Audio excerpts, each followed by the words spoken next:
Hello guys, welcome back to my channel. आज हम लोग एनालिसिस करेंगे निफ्टी और बैंक निफ्टी का 26 मई के लिए। देखते हैं क्या लेवल्स हो सकते हैं। छोटा सा वीडियो रहेगा, सो प्लीज़ केयरफुली देखिएगा कि क्या लेवल्स हो सकते हैं। अगर हम 12 मई से देखते हैं तो बैंक निफ्टी एक साइडवेज रेंज में है, जैसे हम लोगों ने पिछले वीडियो में डिस्कस किया था।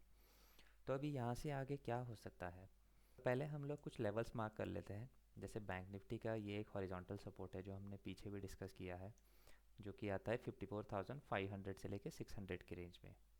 और बैंक निफ्टी का अपर लेवल आता है 400 से लेके 500 वाली रेंज।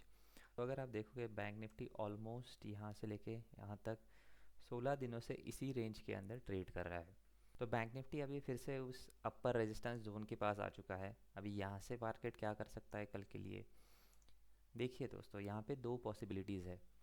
एक तो मार्केट यहाँ से ब्रेकआउट करके ऊपर चला जाए, उसकी प्रोबेबिलिटी मुझे कम लग रही है, क्योंकि अगर आप F I D I data देखोगे तो उसमें साइडवेज रेंज एक्सपेक्टेड है, क्योंकि ज़्यादातर ऑप्शन सेलिंग हुई है। ये रीसेंट अप मूव जो आपने देखा, तो इसमें क्या हुआ है कि रिटेलर्स यहाँ पे बहुत ज़्यादा एक्साइटेड थे शॉर्ट करने के लिए, क्योंकि ये horizontal support multiple time test हो चुका था। तो लोग यहाँ से शॉर्ट करने के लिए रेडी थे। बट मार्केट ने यहाँ पे क्या किया, मार्केट ने यहाँ पे एक बेस बनाया और यही से शार्प अप मूव दिया। तो इस पर्टिकुलर अपमूव में क्या हुआ कि बहुत सारे रिटेलर्स नीचे के लेवल्स पे फंस गए थे। जैसे ही ये अपमूव आया, सरप्राइज अपमूव, बहुत सारे लोगों ने अपनी पोजीशंस कवर करनी स्टार्ट की। इसलिए बैंक निफ्टी ऑलमोस्ट, अगर आप देखोगे, नीचे से लेके ऊपर तक ऑलमोस्ट 1000 पॉइंट का मूव बैंक निफ्टी ने दे दिया। कल के लिए मैं एक साइडवेज मोमेंटम एक्सपेक्ट कर रहा हूँ, क्योंकि ज़्यादातर दोनों साइड में ऑप्शन सेलिंग ही हुई है, ऊपर भी और नीचे भी। कल का दिन मेरे हिसाब से ऑप्शन सेलर्स का हो सकता है, अगर इसके ऊपर कोई कंफर्म कैंडल नहीं मिलता 15 मिनट का 55,500 के ऊपर। और नीचे की साइड में अगर आप देखोगे तो 55,200 के नीचे ज़्यादा सेफ्टी के लिए आप 55,100 पकड़ सकते हो। जब तक 55,500 और 55,100 के नीचे आपको कोई कंफर्म कैंडल नहीं मिलता है, इस पर्टिकुलर रेंज में आप ऑप्शन सेल करके अच्छा खासा डीके अर्न कर सकते हो। क्योंकि आप अगर यूएस मार्केट्स भी देखोगे तो डाउ 250 पॉइंट्स नीचे और नैस्डैक 200 पॉइंट्स नीचे क्लोज हुए थे। तो एक्सपेक्टेड है कि ये अपना निफ्टी भी ऑलमोस्ट फ्लैट ही ओपन होगा और उसके बाद साइडवेज कंसोलिडेशन में ही पूरा दिन जा सकता है। अगर हम निफ्टी का एनालिसिस करें तो आप देख सकते हो कि निफ्टी भी बहुत दिनों से इसी पर्टिकुलर रेंज के अंदर है, जहाँ पे ये पर्टिकुलर लेवल पहले सपोर्ट बना हुआ था, फिर यहाँ से ब्रेक डाउन किया, इसी लेवल पर रेजिस्टेंस करके मार्केट नीचे गया था और फिर यही से एक शार्प अप मूव आया है। तो इस पर्टिकुलर वी शेप रिकवरी में ऐसा हो सकता है कि अभी भी कुछ रिटेलर्स नीचे के लेवल्स पे फंसे हुए हो, जिन्होंने अपनी पोजीशंस कवर नहीं करी है। तो हो सकता है मार्केट या तो यहाँ से एक और अप मूव दे दे, तो फिर लोग अपनी पोजीशंस कवर करने के लिए जाए।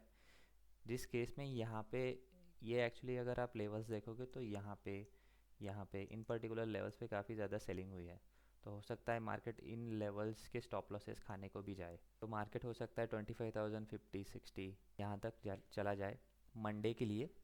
और ट्यूसडे तक हो सकता है निफ्टी ये ऊपर वाला लेवल भी अचीव कर दे, जो कि आपका आता है 25,200 के आसपास। निफ्टी का डेटा भी सेम है बैंक निफ्टी जैसा, दोनों साइड में ज़्यादातर ऑप्शन सेलिंग ही हुई है।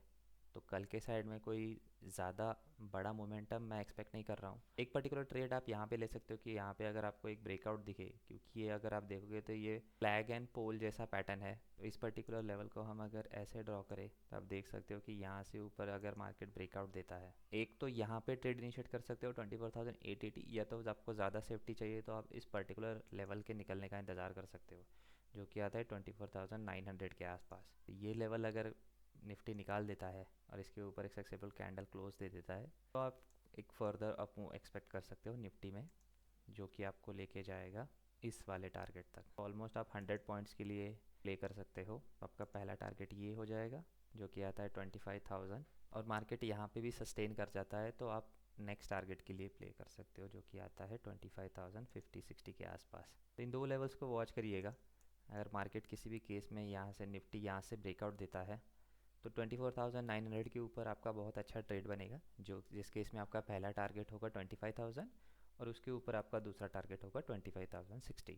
अगर मार्केट किसी केस में नीचे की साइड में जाता है और इस पर्टिकुलर लेवल को तोड़ देता है, जो कि आता है 24,800 से लेके 810-20, इस पर्टिकुलर लेवल को अगर मार्केट किसी भी केस में तोड़ देता है, तो नीचे की साइड में शॉर्ट मत करिएगा। कि आप अगर ये देखोगे तो ये एक फ्लैग एंड पोल पैटर्न है, इस फ्लैग एंड पोल पैटर्न का ऐसा होता है कि कभी अगर फ्लैग को नीचे की साइड में ब्रेकडाउन मिले तो वो जनरली फेक आउट होता है। तो हो सकता है मार्केट यहाँ पे एक आपको ब्रेकडाउन दिखाए जहाँ पे लोग शॉर्ट करे और फिर मार्केट यहीं से रिटर्न ऊपर की साइड में घूम सकता है। तो नीचे की साइड में शॉर्ट मैं रिकमेंड नहीं करूँगा, क्योंकि अगर पिछला मूव देखोगे आप तो ये काफ़ी स्ट्रांग मूव आया है। तो इस ऐसे पर्टिकुलर स्ट्रांग मूव के बाद मार्केट जनरली इतना इजीली नहीं गिरता है। तो या तो आप ये ऊपर के 100 पॉइंट्स कैप्चर कर सकते हो, या तो फिर मार्केट इसी पर्टिकुलर रेंज में कल साइडवेज करके क्लोज कर देगा। और अगर आप फिबोनाची का रिट्रेसमेंट भी देखोगे तो निफ्टी, तो आई डोंट थिंक कि 740 के नीचे मार्केट जाएगा। मार्केट ज़्यादा से ज़्यादा इस वाली कैंडल के नीचे के स्टॉप लॉसेस लेने के लिए आ सकता है, जो कि ये ग्रीन कैंडल बना है। तो इस लेवल पे अगर आपको मार्केट मिलता है तो काफ़ी अच्छा लॉन्ग बनेगा आपका 24,740 से लेकर 750 वाला जोन। यहाँ से आपका एक अच्छा लॉन्ग बनेगा जिसके लिए आपका टारगेट 24,900 तक हो सकता है। तो यहाँ पे एक अच्छा रिस्क टू रिवॉर्ड बन सकता है। तो इन लेवल्स को वॉच करिएगा दोस्तों। बैंक निफ्टी में तो इतना अच्छा ट्रेड नहीं बन रहा है कल के लिए, बट निफ्टी में एक ट्रेड पॉसिबल है अपसाइड के लिए। एक रिकमेंडेशन ये रहेगा कि अगर आप ऑप्शन सेलर हो तो कल का डे आपके लिए अच्छा हो सकता है। ऑप्शन बायर्स थोड़ा सा कॉशियस रहेंगे तो बेटर रहेगा। Thank you so much for watching my analysis guys. मिलते हैं नेक्स्ट वीडियो में। अगर आपको मेरा एनालिसिस अच्छा लगता है तो प्लीज़ लाइक कमेंट करिएगा वीडियो पे, कोई सजेशंस होंगे तो। और आपको मेरा एनालिसिस अच्छा लगता है तो चैनल को सब्सक्राइब भी कर दीजिएगा। Thank you so much guys.